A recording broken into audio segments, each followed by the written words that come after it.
یوں ہی جنگ بندگی و خواجگی دور افرنگی میں بھی برپا ہوئی۔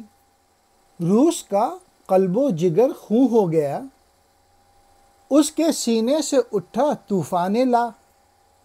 نظم کونا جس نے برہم کر دیا، وہ رگ عالم پر نشتر جاں گرا۔ ہم نے اس کے خصائص پر نگاہ، لا سلاطین لا کلیسا لا الہ۔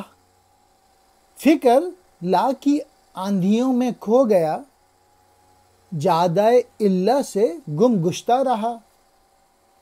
ایک دن وحشت بدآمہ ولولے لائیں گے اس پھیر سے باہر اسے۔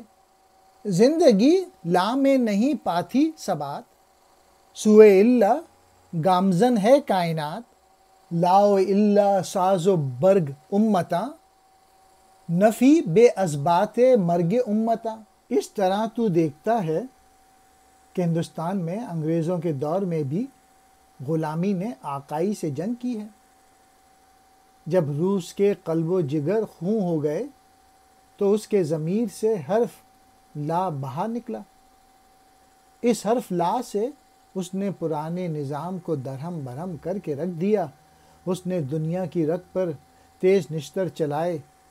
میں نے روس کے مقامات پر نظر ڈالی، وہاں کوئی بادشاہ نہیں، کوئی مذہب نہیں اور کوئی معبود نہیں۔ اس کی فکر و تدبیر لا کے تیز آندھی میں پھنس گئی۔ اس نے اپنی سواری کا رخ اللہ کی طرف نہ موڑا۔ ایک دن آئے گا جب وہ جنوں کے زور پر اپنے آپ کو اس تیز آندھی سے باہر نکالے گا۔ لا کے مقام پر زندگی آسودگی نہیں پاتی، کائنات خود بخود اللہ کی طرف چل نکلتی ہے۔ لا اور اللہ قوموں کا سامان ہے۔ اثبات اللہ کے بغیر نفی یعنی لا میں قوموں کی موت ہے۔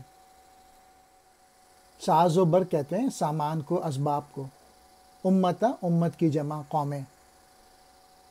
نفی بے اسبات، اسبات کے بغیر نفی۔ مرگ امتہ اقوام کی موت۔